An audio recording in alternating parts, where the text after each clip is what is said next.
Ito mga sangkay paggawa ng isang simpleng buko pie. Ayan, una natin ginawa is yung ating pabalat.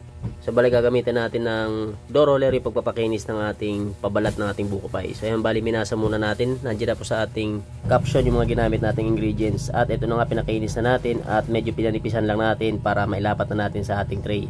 So bali dalawang tray nga pala yung ating gagawin buko pie. Yung andyan ng mga sukat na aking nilagay is pang dalawang tray po yan. Kung sakaling isang tray lang ay hatiin nyo na lamang lahat ng mga sukat ng ingredients.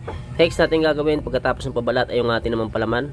So ayan, bali kailangan natin ng kawali at isang bowl para sa ating palaman. So, bali pakukuluan muna natin yung ating nasa kawali at saka natin ilalagay yung ating nasa bowl. Niluto ko lamang yan ng 7 hanggang 9 na minuto bago ko nilagay sa ating tray. Sa paglalagay naman sa ating tray is tansyahin nyo na lamang po para magpantay yung dalawang tray. At pag nilagay nyo na ay pantayin nyo na lamang sa tray bago nyo lagyan ng pabalat sa ibabaw. At kung nagustuhan mong video na to ay huwag kalimutan mag-like at share ang ating video at pakisuportahan na rin po ng aking channel. Panoorin nyo na lamang po ng maayos kung paano ko ginawa ang paglalagay ng ating pabalat para dito sa ating buko pie.